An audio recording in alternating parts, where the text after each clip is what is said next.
Hey everyone, it is Kevin. Just a real quick note before we kick off this show. First off, I want to give everyone a huge thank you for all the positive feedback, and the traffic numbers just keep going up, up, up. That is really cool and kind of unexpected. The podcast environment is new for us, so we're learning as we go.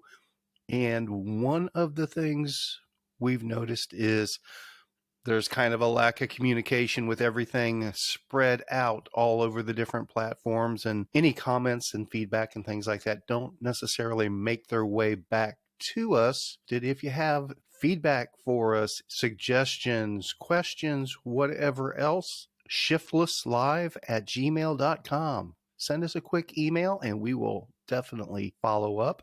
And if you're trying to find an easy way to point folks towards this podcast, it's just shiftless.org. Without further ado, on with the show.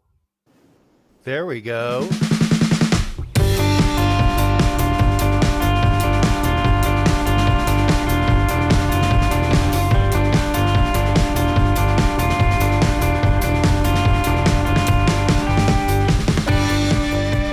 All right, welcome to another edition of Shiftless. I'm pretty stoked about this one. We are on episode 10. Is that correct, Bradley? Yeah. We're 10 in. This is an accomplishment for the likes of us, to be perfectly honest. It's pretty crazy. When you first asked me about this, I was like, so maybe he just wants to do one. And then you're like, let's keep going. And I'm like, okay, I like to talk. And you do it very well. You do it very well. Well, thank you. You as well. I'm having fun with this, and even if it's just you and me, you know, I'm expecting we'll be doing some of these in the coming weeks, where we get to hang out together and do them instead of just doing them over the worldwide interwebs. That would be fun. My schedule's a little more relaxed for the coming weeks, which helps me tremendously. So who knows? Maybe a nice shirt. Very sweet. What's going on in Bradland, Chef Brad Green? Oh, it's more about food and less about riding in the near future. But I've got catering on catering and a bunch of stuff, you know, with graduations and everything else going on. And I don't know what I did. Something is jacked with my knee, and my knee is swollen. I've been icing it, but I didn't do anything in particular to injure it. It's just super painful and feels unstable. And the sad part is I have my new flat pedals, and I haven't even really been able to ride them. I tested them up and down the road a little bit just to see how my knee felt, and my knee was like, it's probably not a good idea. Interesting. So kind of bummed about it, but it seems to be getting better. I went like a week without icing it, and then I was like, maybe I should ice it, and it's amazing what taking care of your stuff will do. Well, I foolishly thought that it was going to get better. I'm probably going to send you into a spin of depression here, but it sounds suspiciously like you've hit that next age bracket. Yeah. It happens, trust me. Where's the knee pain? What's happening? Tell me about it. It just feels unstable. I don't know, and there's a lot of clicking when I walk.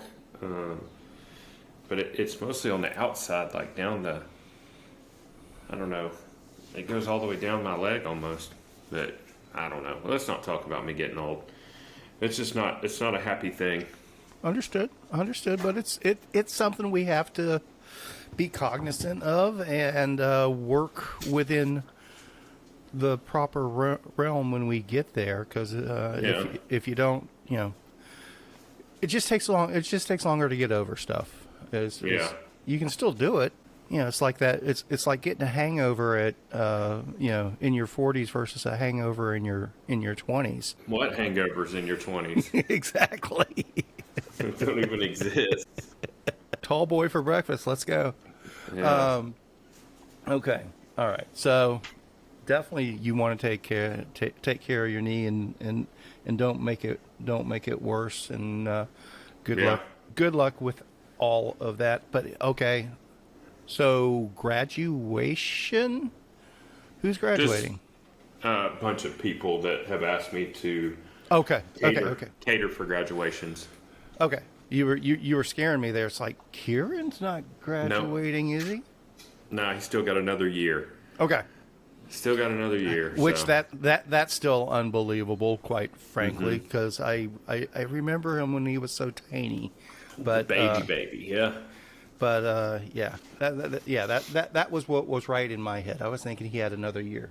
Okay, Yeah. cool. So I'm not completely senile just yet, but we're creeping up on it quickly. So any dinners coming up? I have a dinner at the end of the month on the 27th, I think. And then I have a couple of dinners in June.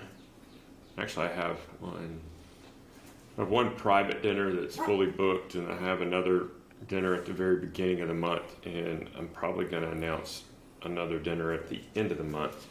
So we'll see. June seems to be a good month because everybody's out of school, and How's your 27th one looking? Are there slots there? Yeah, I haven't even announced that one yet. Okay. So it's looking really good.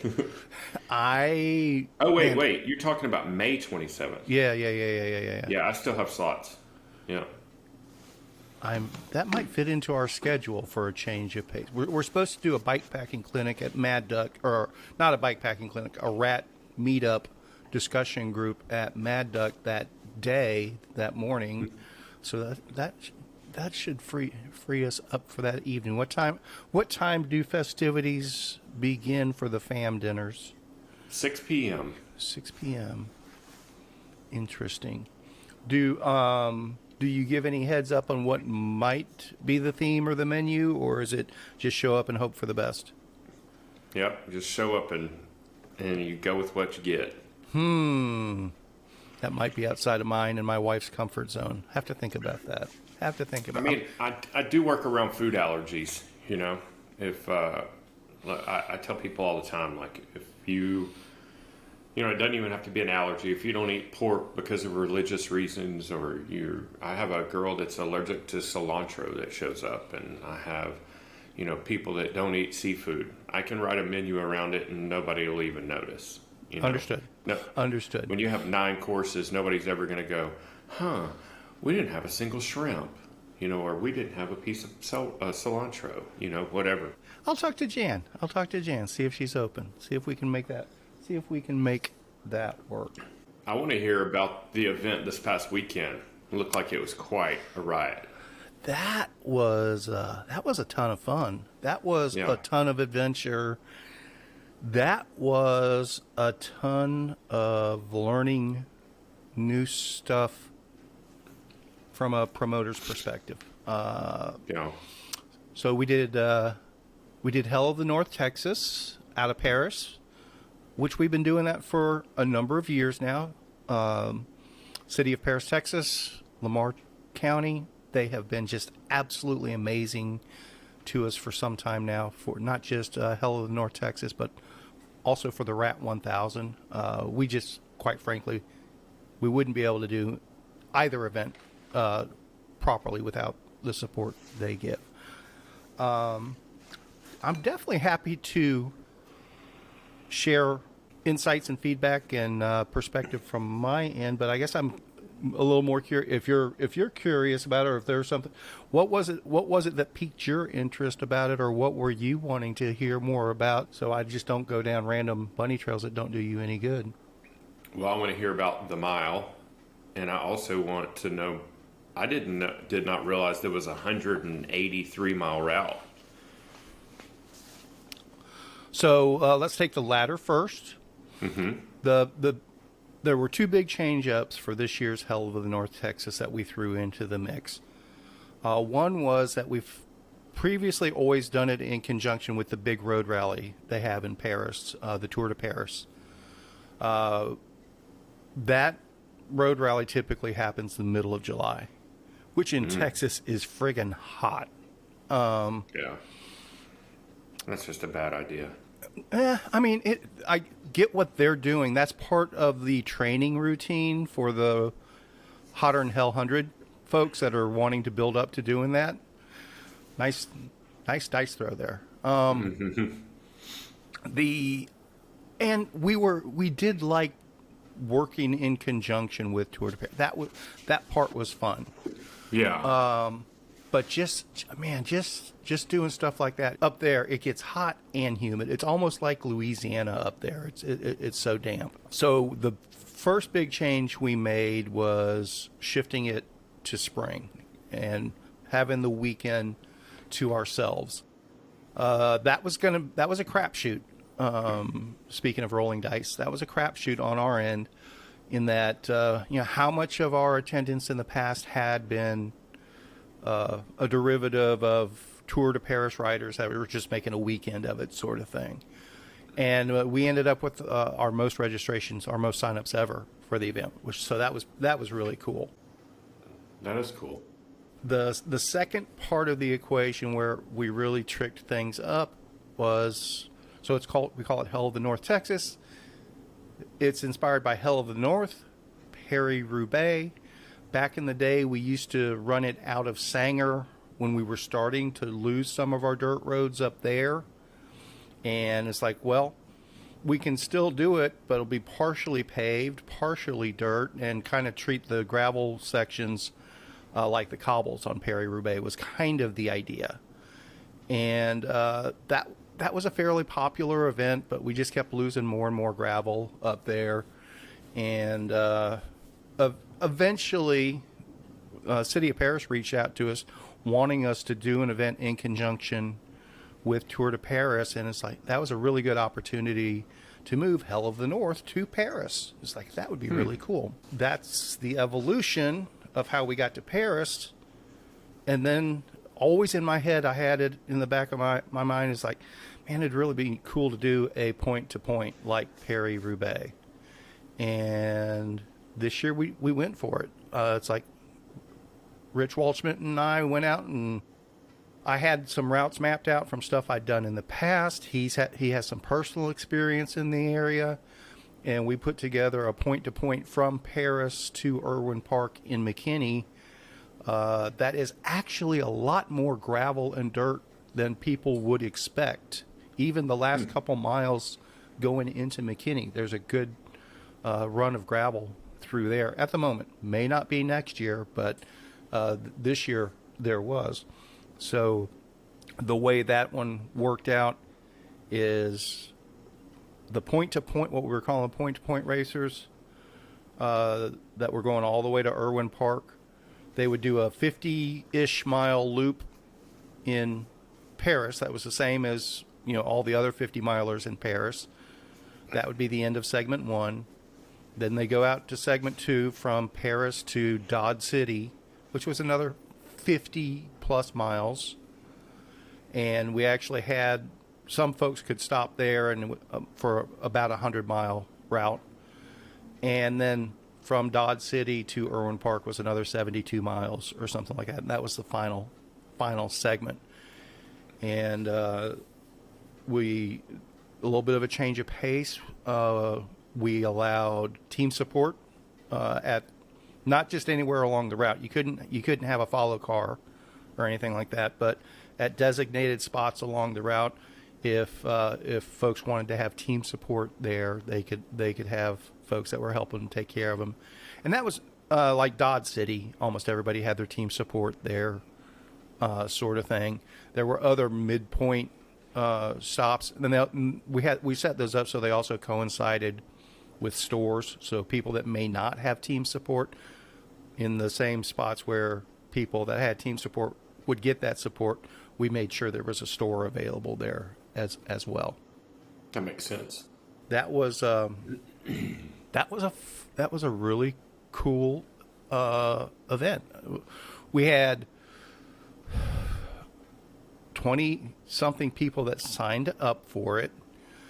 The weather looked iffy is not even the term, and we talked about it a little bit last week, throwing out the windy app and playing with it a little bit.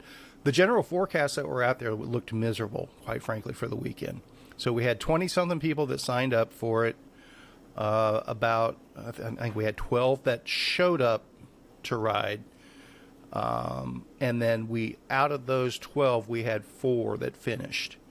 And, I mean, hell, that's classic Spinistry long, hard, and dirty. You're talking about the long route specifically, though. The long route, yeah. the 100. I think it turned out to be 182 and a half. We had a couple of reroutes in there for a couple of reasons. It ended up getting about 5 miles longer than what we originally planned, but 182 and a half miles. 4 people finished that. Matt Stevens came in at the top. Juan Sanchez second, and Jim Norman third. And our good buddy, Mr. Rich Waldschmidt, bringing up the rear as usual. But man, that's a hell of a Lantern Rouge / sweep effort there. Yes, it is. I was really impressed by what our buddy Rich did there. Well, where was Rajkani? What is he? Is he injured? Did I see something that he's injured? Well, don't want to do any HIPAA violations here, but he did post on Facebook. So. Yeah, he did. He posted it on Facebook. Yeah, he did. I think speaking of knee, I think he took a tumble the week before and got some stitches in the knee. I don't know that prevented him from doing this or not. That I can't speak to. Peter's planning his stuff generally weeks, months in advance these days, so he might have already had something else slotted for this weekend. I can't speak to that specifically, but yeah, he did have a banged up knee. I know that. Well, I would have expected him to see him there, but I saw that he wrecked and banged up his knee or something. So one of the biggest hurdles, and I could see where it may have been a hurdle for Peter as well, was the logistics of it, since it is a point-to-point. And that was one of the reasons we were really encouraging the team support aspect of it. Right. It's unbelievable the number of messages I got on Friday, the day before the event, from people that were like, so how do I get back to my car in Paris? It's like, well, it's a point self-supported. To point. Self-supported. There's 2 options. You can catch a ride, or you can turn around and ride back. In my head, I had it where, and that was part of the, we actually opened sign up fairly early for this one. And it was also why we made it free for Club Spinistry members. The idea was, hey, we'll get a bunch of people that just go up to Paris anyway, and they're just doing one of the loops. And I think our shortest one was like 34 miles. Longest one was 65. And point-to-point riders can catch a ride with a buddy they know that's just doing the loop. And, if they get back to McKinney, worst case scenario, you get a Lyft or an Uber or something like that home from there or whatever. I didn't see any of that sort of coordination or chatter or anything like that. It did look like a couple of the folks that were utilizing team support, they had buddies join in and ride along with them as well. So that was the other alternate. It's like, hey, if one of your friends has their partner or spouse or whoever that's doing support for them, maybe you can tag along and mooch off their support, so to speak. And I think a few people took advantage of that one. Yeah. I mean, I'm a huge fan of point-to-point as far as, being a participant. I think you get to see more, your terrain changes, it's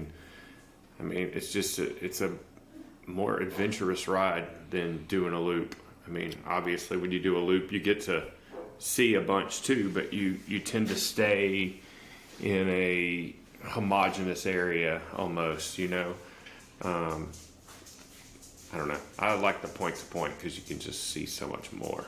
I agree. I agree completely. I mean, if I could sort out a way to just put on or primarily put on point to point events for my multi-day stuff in particular, I'd be all over it. And I kind of do that. I try to throw some semi-supported stuff, but I mean, the reality is I can care for 6 to 12 people at most. Yeah.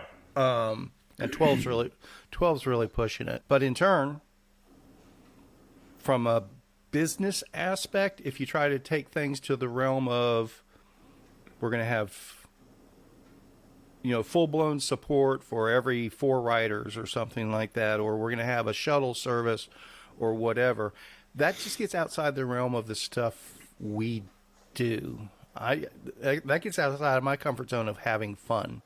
I don't, as a business promoter or as an event promoter, I'm not saying there's anything wrong with that. It's just that's just way too much logistical stuff that I'm not having fun doing it myself at that point, putting it on.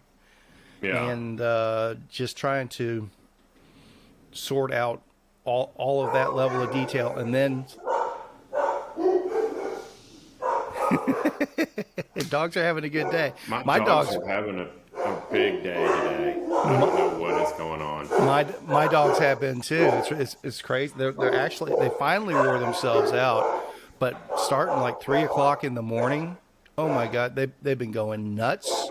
They ran themselves ragged this morning, so finally they're all chilled now. But if your dogs are acting up too, I wonder if we got an earthquake coming or something. My dogs never bark in the middle of the night. That's one thing that does not happen. But back to point. So I mean, I get it from a rider perspective and from a race promoter's perspective. Point to point's a logistical nightmare. I mean, you got to set up in one spot. You got to be at the end, and you got to facilitate all the questions of, well, what do I do if I get there? Is there places to stay? Blah blah blah. Whereas opposed to doing a loop route, you set up, you're at the start and you're at the finish, and everybody knows the game. They drive to the start and they're there when they finish. I get it. But a point-to-point is just a lot more enticing to me. Like I said, I get that it's a pain in the ass for everybody involved. Well, that's what I've been struggling with, because I think we do stuff to make take a lot of that pain in the ass out of the equation, so to speak. I mean, we may not provide all of the solutions specifically for somebody, but we make the logistics a lot easier. If you just think about it at all, it's like, oh, I can do it this way. Or, hey, I'll reach out to this buddy that might be going. Or, hey, if I twist this friend's arm into going, they've got a camper that we can drop at the midpoint or whatever. Yeah. But the point-to-point stuff in general is something I've been playing with for a while, and I mean it's never going to be a mass market item. You're never going to get, at the level we do things, at the grassroots level, you're never going to get 600 people that are doing point to point stuff on a regular basis or anything like that. But realistically, if we can get a couple dozen, that's really what I'm shooting for. But people need to be in a position to be self-sufficient. And, we can give you a rough outline. Well, here's amenities along the way. Here's a suggested way to get there, or different ways that you might look at getting there. But, we're not going to do all of that. You got to go out and take care of yourself to some extent. Yeah, I think, a lot of people, until they go out and support something like that, they think it's daunting. They go, how am I going to get from this point to this point? I know even though Kanza wasn't Unbound. Unbound. Even though Unbound wasn't a point to point, it was a similar situation where you had neutrals, and you could get support only at those zones. And, the guys that were supporting us were like, well, how are we going to get from here to here? And I'm worried about other things, obviously. Yep. But I'm like, you can make it to the first checkpoint and then just communicate with the people around you. They all know they're all going to be figuring out where they're going to. And I said, plus it's on the map. Just, figure it out. You got 6 hours to get, or whatever it was. I was like, it's not like you're going to be in a hurry. Go eat and then get there. So, I get it, and also it's a lot to wrangle somebody into, but especially out of state, where we drug Shannon's dad out of state to support, and Foster was there supporting, so, well, out of curiosity, I know you don't keep exact time, and I don't want to chirp you off this early in the morning, but what kind of a time did Matt Stevens come in, and how far behind was second place, out of curiosity? We actually did keep time on this. I haven't broken it down yet. Roughly, if I remember. So we started at 8 o'clock in the morning. Mm-hmm. And I want to say Matt finished around 8:30 that night. Mm. But we had a couple of mandatory holds at the end of each. So the idea was you finish segment 1. Whoever the leader is at that point, we don't start segment 2 until 30 minutes after they've completed segment 1. So that way people aren't just dashing through the segment zone, particularly if the leader does have a support team. They can properly sit down, get the support they need, and all that stuff. But the main thing was, let's regroup the faster riders together and go out on a segment 2, so that they have somebody to ride with. That's always been an issue with our longer stuff, our point-to-point stuff, is if you're, again, you don't have 600 people out there. So if you're... That's an interesting format. I like that. I had not thought of that. Yeah, if you're head and shoulders above 5 other people, let's say, you're just riding by yourself the whole time. Kind of along those lines, when Matt did the Rat 1000 stage race with us a few years back, we had some really, really strong people that were doing individual efforts there, but they weren't at Matt's level. There's no ifs, ands, or buts about that. I don't think that's going to hurt anyone's feelings to say that. No, he's like superhuman. And somewhere along the way, Matt was kind of tired of riding by himself. Completely understandable. So for one of the stages, we flipped it around and sent people out based on their gap behind Matt. Mm-hmm. They went out the next morning and we sent them out based on their gaps. And then everybody was chasing everybody the rest of the day. So Matt stayed at the staging area until the guy that was 45 minutes behind him was 45 minutes out. And then Matt went and chased him down, sort of thing. And so that gave, and Matt talked about it this past weekend. That was his most fun day on the Rat that year, because he wasn't. He had a bunch of rabbits to chase. Exactly. Yeah. So that's something I'd like to play with along the way. See if I could refine that in some form or fashion as well. I had some ideas just on general gravel events on how to do some handicapped racing that I still think would be very cool, but it would probably end up in lots of bloodshed and fist fights out on the course. So we probably won't go that route. But anyway, Matt finished like at 8:30 with those 2 mandatory stops. One of the stops got even stretched out a little bit long. I think it turned into a 45-minute stop because we had some crazy weather that did blow through the staging area for a little bit, so they waited for the lightning to die down from that. But so 8:30 with the 2 stops, and I want to say Juan finished 30-ish minutes behind him.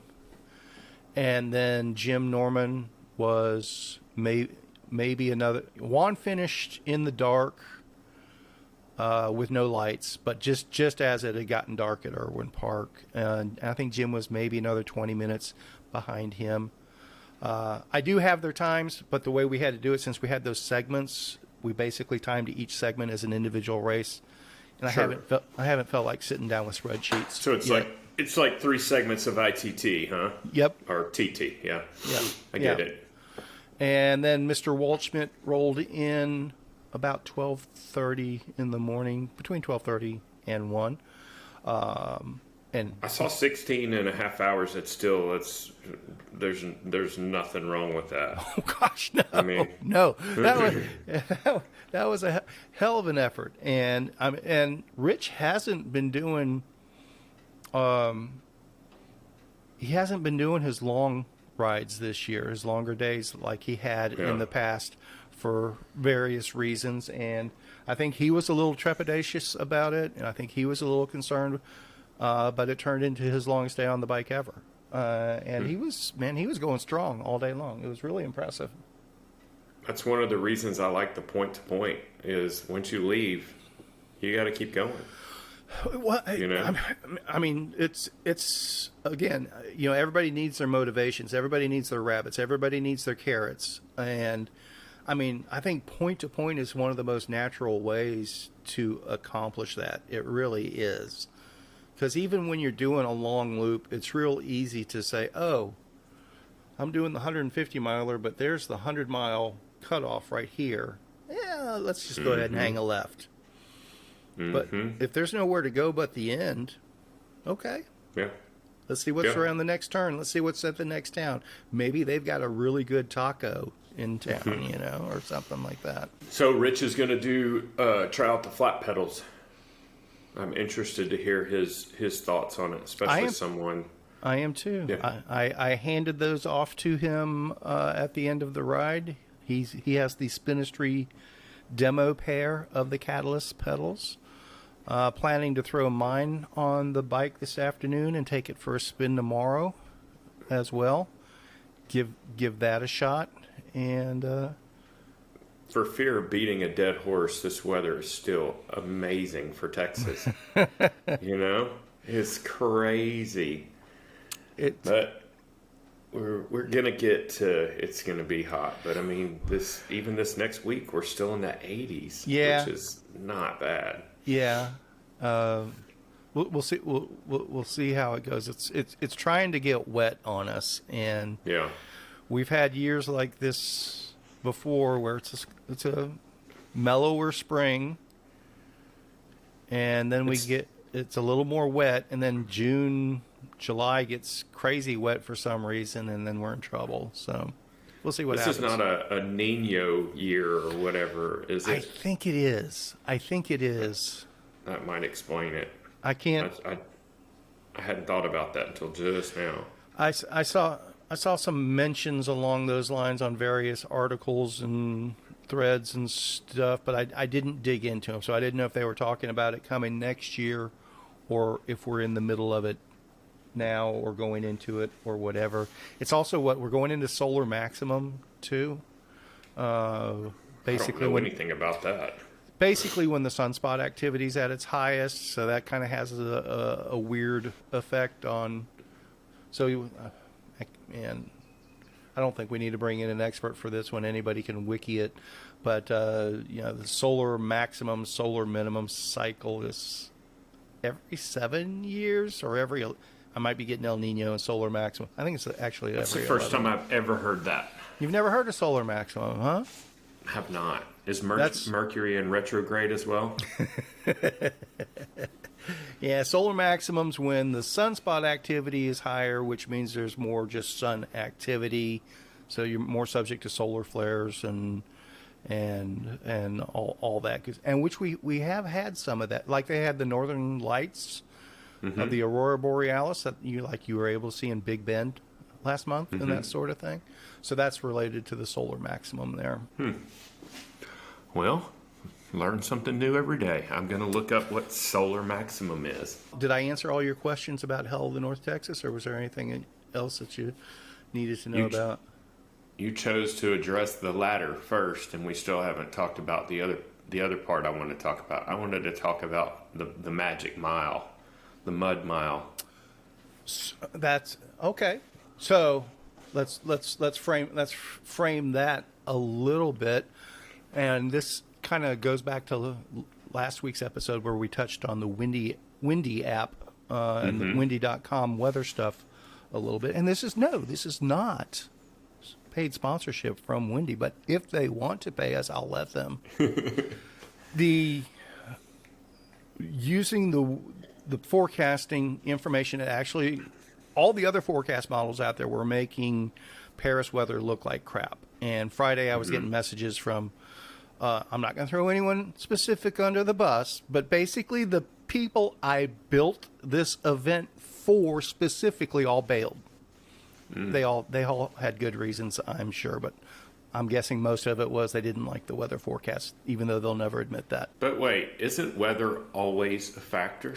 Weather is always a factor. Weather is the factor as far as I'm concerned. But Yeah. but the Windy forecast looked pretty good. But hey, there was still a chance something was going to get wet somewhere along the way. I was pretty confident of that, but it looked better than what had been projected. And when I went out and marked course on Friday, the route was absolutely amazing, in fantastic shape. The weather was looking great. There was still a slight chance of later in the afternoon, a little bit of storm maybe rolling through for those point-to-point riders between Paris and McKinney sort of thing. But I figured anyone that was doing that was tough enough to deal with it.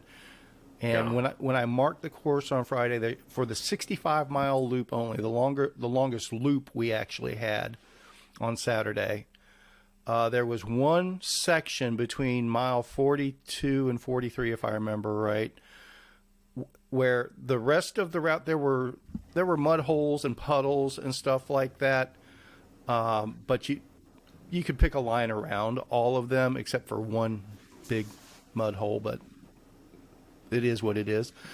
But that mile section, it's not going to be a terrible stretch, sort of thing. But it's one of those that if you roll into it too deep, you're going to hit mud, and then you're going to be screwed for that mile, sort of thing. So I told everyone to be careful about it. You weren't going to be able to just pedal through and pick your way around. Somewhere along the way, you're going to have to walk your bike during that mile. And that was that mile. And sure enough, we had one line of storms come through Saturday. And the way the timing on everything worked, the fastest riders, no matter the distance, all stayed ahead of the storm. They got rained on, but the faster riders were already on the net by the time the storm blew through, so they didn't get caught in the mud. The 50-mile and 34-mile riders missed the stuff furthest east, which was the most susceptible to the storm. Basically, the storm hit the furthest east part of the routes. The Magic Mile actually was pretty good. The timing of it worked where everybody went through there before the storm hit. Most people did. And I don't think that part got hit by the storm too bad as well. So that actually all worked to plan. What didn't work to plan was around mile 55 or so on that 65-mile route. There was one segment of road that when I marked the course Friday, I looked at that and said, this could be bad. And I started going down the road, and it was actually in great shape. But it was two huge fields, one to the north, one to the south, and just this. It was a field road, but it wasn't gravel. It was just the soft topsoil. Basically, when those fields get wet and drain, it just mounded onto the. So it was a big soft mound of a road. Does that make sense? Like silt. Yes, exactly like silt. And it's essentially what it was. It was silt runoff, but it was packed in really, really well. And It was one of those things. It's like, well, this is, and I turned down it expecting to come across some muddy, sloggy spots, and it was perfectly fine on Friday. It's like, well, sure wouldn't want to be here in the middle of a heavy downpour, but outside of that should be fine. Yeah, exactly. Like worst case scenario. And so that's essentially what happened. That the worst part of that storm, and I think I saw something, it was like just this one little storm and it blew right over the staging area, and that was the lightning shutdown and all of that. But that one storm laid down like 2 inches of rain in less than 45 minutes. But it was just a very small spot that just kind of blew through the area there. Everything else got a good shower, a good downpour for about a half an hour or 45 minutes. But that one cell just killed it, and it went right over that road.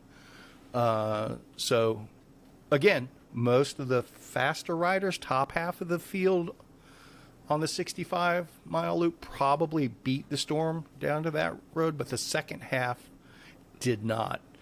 Yeah. And so there were some stories of people having to walk through the mud and slog bikes, and there were a lot of people that just looked at it and said, nope, I'm taking the FM road up to the net.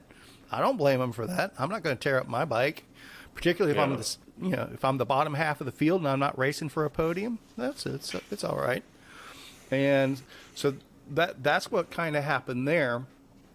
And then we had some more rain in Paris. So originally my plan was to pick up arrows Monday because I was too dog-ass tired to do it on Sunday.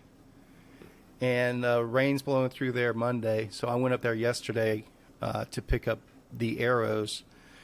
And the rest of the course was definitely sloggy and muddier than it had been on Friday when I marked course. A couple of holes that were deeper and wider sort of thing, but still very doable. Yes, Jan's Jeep is pretty covered in mud at the moment, but nothing, 6 or 8 runs through the car wash won't take care of. But I was debating. It's like, I don't want, I've got the Jeep. There's a winch on it, but that field road, there's nothing to winch to sort of thing. So it's like, well, I'll probably just go down the FM road, pick up the arrow on one end of it, and then go back up the spine road on the other end and just grab that arrow and not drive down it. And, shits and giggles. It's like, yeah, just David. And I went down that road. And it was perfect. It was awesome. It was amazing. It was like the best road of the day and not a single section of mud in it. I got some feedback from folks. It was like, oh, you should never have had that road in the route. That would, blah, blah, blah. You're a terrible promoter. So it was in great shape on Friday. I didn't even think twice about including it on the route. And then when I got back to it yesterday, it was even in better shape. Quick side story on that. So going into that road, so you come off one dirt road, maybe 100 yard, maybe not even, probably 50 yards down the FM road, and then you took a right onto that silt road. So I had an arrow on the stop sign right there at the end of the silt road, and there was a big runoff puddle there around that stop sign. And that had been there Friday too, but it was just standing water, it looked like. And I'd start to walk up to it to grab my arrow, and there's a splash in it. And this is a puddle at the corner of the road. And it's like, yeah, it's probably just a frog, no big deal. And then I look down, and there's a school of brim swimming around in this puddle. Damnedest thing I've ever seen. I mean, the puddle was not maybe 15 yards at its widest. I'm guessing no more than a foot and a half deep somewhere along the way. But the water was clear, and there was a school of brim in a puddle. How does that happen? Was there like a creek or something that could have flooded into that, or a ditch? Well, okay, so that could have happened, and that might be why that puddle's there. Maybe the creek across the road could have washed over. Yeah, okay, that would make sense. Yeah. That would make sense. So that's pretty wild. So it was enough rain for the creek to wash over the road, and a few fish got caught in the puddle, sort of thing. That makes a little more sense because it was actually at the top, almost the top of a hill at the FM road there. Mm-hmm. But there was a creek, man. But the creek itself was probably a quarter mile the other way. So, That's wild. We'll figure it out next year. So that was the Magic Mile. Now, one thing you did touch on earlier, talking about Kanza / Unbound. Feedback from one of the point-to-point riders I got kind of, and I heard it indirectly. The feedback went to Foster. Kind of surprised me though. One of the people said something along the lines of, we should have had water tables out there for the point-to-point riders, which the point-to-point riders we didn't. Is like the whole point is, here's where the amenities are along the way. Team support's allowed, yada, yada, yada. And we had also done a really, that's what you need. You need to do that Paris to Irwin or do it Irwin to Paris route. It's a really cool route. There's some neat stuff in there. But anyway, I'll leave it at that. And we didn't use the net section from Paris to Roxton. We intentionally wound in and out of it and used the county roads there. There's some really neat sections. But the feedback was that we should have used the net, so there would have been less mud to deal with. And then the rider said, yeah, I'm specifically training for Unbound gravel. So, well, if you're training for Unbound gravel, this format was ideal. Yeah, exactly. Because there's not going to be water tables out there for Unbound gravel, and they're not going to reroute around mud or water or anything like that. Mm-mm. But there was a section I do recall that was very similar to the net that was at like, I want to say mile 170-ish or something, and I'm just going off of memory, and I know they change the course every year, but we were on some kind of crushed granite permeable surface path for, I don't know, 4 or 5 miles the year I did it. I think I remember hearing about maybe an old rail bed that had been turned into a road or something like that in the mix. Something like that. But it was a nice change of pace, and you were riding almost through a tunnel of trees, which was a godsend. Right. Because there's no trees up there. But that was before all the major hills at the very end happened, that I ended up walking some of those. So, and that is one of the things I do like about the net in general when it's usable. Is usually there's a pretty good canopy around you the whole time, so it gives both a shade relief and a windbreak as well, which that can make a big difference. But it's still a rail bed, so what? It's limited to a 5% grade or something like that. I can't something along those lines. Same thing with the one from Weatherford to Mineral Wells. It was very similar. Yep. We used to have a shop in Weatherford when I was working in the oil patch, and we would ride from Weatherford to Mineral Wells and go to Crazy Water and fill up our water bottles and turn around and ride back. It's a pretty fun ride.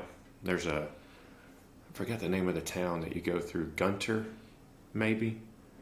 They have a badass burger shop there. So you're a fan of the Crazy Water? Yeah, I mean, it was good, you know. I'm not saying I would pay $4 a bottle for it. It was where else were we when we did? I guess it was Triple Crown. We came into some state park in Arkansas. I'd have to look it up, but in the middle of the park was a natural fountain as well, natural springs. And it was very similar to how Crazy Water is, where they have, I think they actually had 3 different springs that flowed into the same spot in Arkansas. and they all allegedly have their attributes. And we filled up water bottles there, and it was pretty awesome. You know, anytime you can fill your water bottle on a trip out of a spring is pretty incredible. And it's just, I don't know, there's something about it. Like the one that's just up from Crystal Springs, that we always cross when we're riding the Lovett. And then when we were doing Arkansas high country, we actually filled our water bottles out of a well 2 different times because there's no water out there. And one of them there was a church. I'm trying to remember. And it obviously didn't have any indoor plumbing because there was a men's outhouse and a women's outhouse behind the church. And then there's a well on the side of the church. And so we lowered the bucket and raised it up and filled up water bottles. And it was such a cool experience. You know, that's not something you get to do every day. And the water was ice cold too, which was awesome. So it's just, I don't know, little things like that excite me on big routes like that. Oh, I agree completely. I think actually you kind of wrapped it up in a nutshell with the, things you just don't get to see every day. It's sure the effort of 182.5 mile day. That's a hell of an accomplishment, but it's this silly little crap you come along every mile of those 182 miles that in my world anyway makes the adventure worthwhile. It doesn't have to be something huge. It's one of the big stories I got from several people from Hell of the North, Texas this past week. Everybody rolled past the same turtle, and they said it was just the coolest turtle I had ever seen. It was huge, and it was just solid black, and it was just hanging out, and every time a rider would come by, it would just lift its head and kind of nod at them, sort of thing. Usually turtles retreat back into the shell or run away or whatever, right. and just silly little things like that come up. One of the point-to-point riders said, "You know what? I went ahead and bypassed the store that was outlined in the town along the way for amenities and went to another store that was, it was 3/4 of a mile out of the way. But I saw that they had a really good burger by reviews. And that was the best burger I ever had in my life." Yeah. How else would he have had that hamburger? Yeah, that's right. It's little stuff like that just add up to the total experience that you can't explain it to people. It's just when you get out there and it's like something you don't come across every day. Well, and the thing about, people fussing about that section of road that shouldn't have been in the race, that'll be one of their memories from that race for 10 years. Yeah. Oh, we had to, like the first year I ended up bailing on Unbound, Kanza. I still remember there was like a 3-mile, 4-mile section where we pushed through mud, and it was crazy. It wasn't fun at the time, It was definitely type 2 fun, but it was pretty insane. I ended up going out into the cornfield because the cornfields were in better shape than the road was, and scared up a couple of snakes that scared the shit out of me, But they're just corn snakes. Whoever said that, they're going to remember that section of road probably more than the rest of the course for the next, decade. Oh, I agree, and I posted a thing on the gram earlier today. Is type 2 fun the fun part of type 2 fun doesn't kick in till you get over the hangover of the ride itself. Then it's type 2 fun, sort of thing. So you talking about going around the cornfield and stuff like that. The one part of the Hell of the North Texas route that I didn't talk about yet, the shortest route riders, the 34-mile riders, didn't hit this part, but everybody else did, and we talked about it in the riders meeting. There was one big mud hole, for lack of a better term, that was unavoidable when I had marked course the day before. It was probably 15 yards wide across the road, and all the way across the road as far as I could tell, sort of thing. And when I went through it in the truck, it was one side of the truck, the water was up to the hub. The other side of the truck fell down in a deep hole, was up over the tire. So it was like, you're going to walk that section, and I can't tell you how deep it's going to be. If you hit it right, maybe it's ankle deep. If you hit it wrong, it might be waist deep. I don't know. You can't see the bottom, but that's just this one section. So I laid it out like that. Evidently, the fastest rider hit it and decided he was going to try to ride through it. And I heard stories how unwell that worked. But there were a bunch of riders that opted, from what I heard, to try to walk around it on the edges and go up into the field and around the barbed wire and around the woods to try to avoid it. The problem with that was just solid poison ivy and poison oak on either side of that. Personally, I'm one of those, I would have rather risked the cow diarrhea water than poison ivy hedgerows myself, but that's just me. I'm going to guess, being a redhead, you're very susceptible to the poison ivy. Actually, I'm not too bad about it. I don't want to get it. Once I get it, it doesn't seem to go away. It seems to linger for weeks and weeks and weeks. I never get it really badly, so it'll be just like a few spots here. My downside of it is if I get any of it on me or on any of my stuff, and I think we chatted about it before, Jan's super sensitive to it. So even if I just get it on an article of clothing and she happens to throw it in the laundry or something like that, she's going to go bonkers, and I will hear about it. I will hear about it. I have to make sure I don't have any in my yard, because my dogs will get it on their fur, and then my wife will get it from them. Yep. So, and that's part of why I have to properly clean the Jeep today, because there's a greater than zero chance that I may have dragged in some poison ivy juice on my boots or something like that. So we'll wipe everything down real nice and all that good stuff. I didn't roll around in the poison ivy or anything, but I do try to stay away from it. Yeah, I don't ever get it, but our good friend Red, I always jokingly tell him, don't look at it, don't make eye contact. Any riding plans in the works, or are you just sorting out how the knee's going to do first and take it from there? Yeah, I'm going to get off this call, or this whatever you call it, chat, and ice down my knee. And while this weather's good, I'm just going to keep testing it.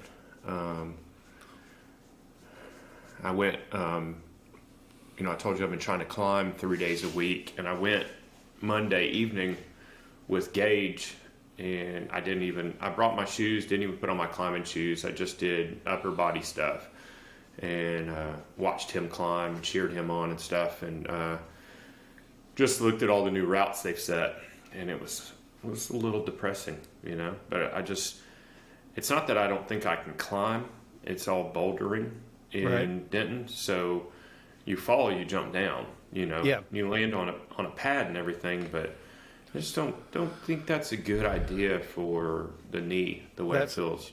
Yeah, that's about the hardest thing you can do to a bum knee. When did it start acting up? I mean, is it something that just popped in the last few days, or? So it's been bothering me for months, and I just thought, maybe it's just imbalance or something. And then I did a lot of walking in New Orleans.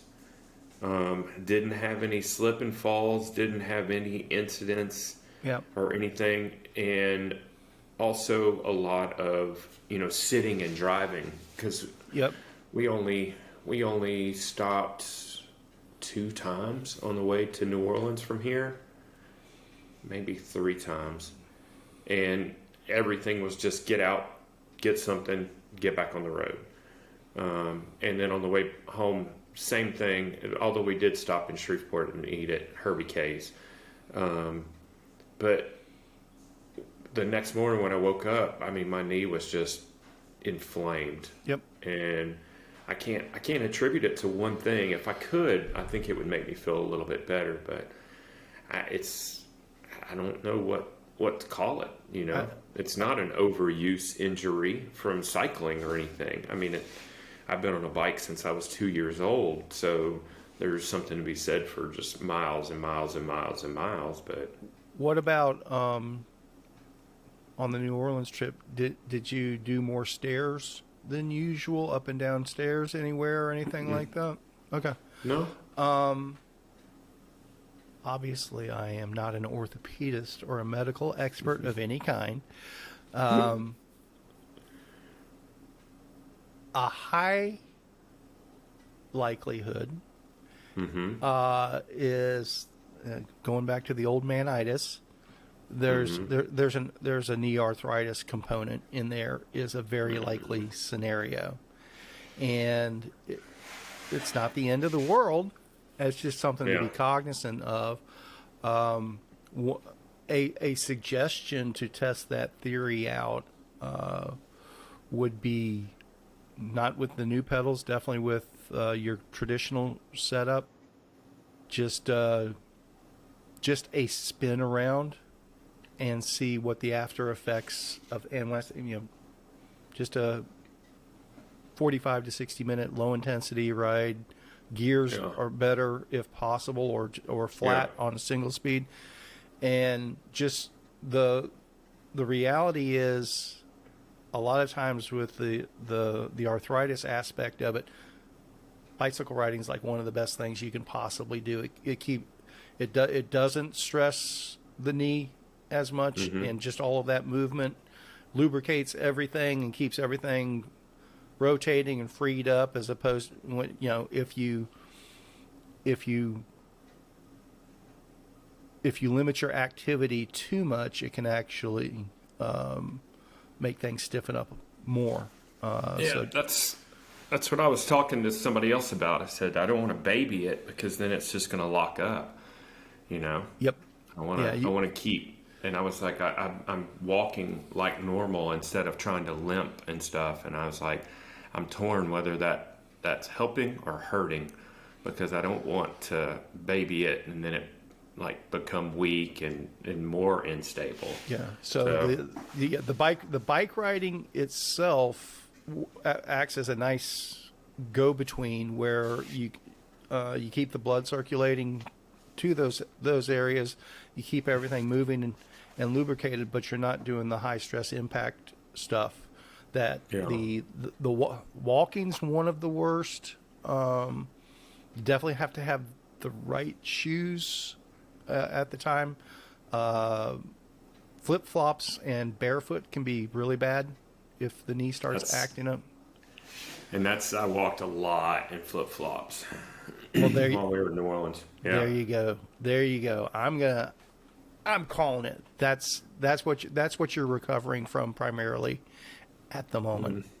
And actually, I think just a baby child. I'll be honest with you, if I remember correctly, I think it was flip flops in New Orleans that put me over the top 10 or 15 years ago, as to, hey, I've got an issue here, sort of thing.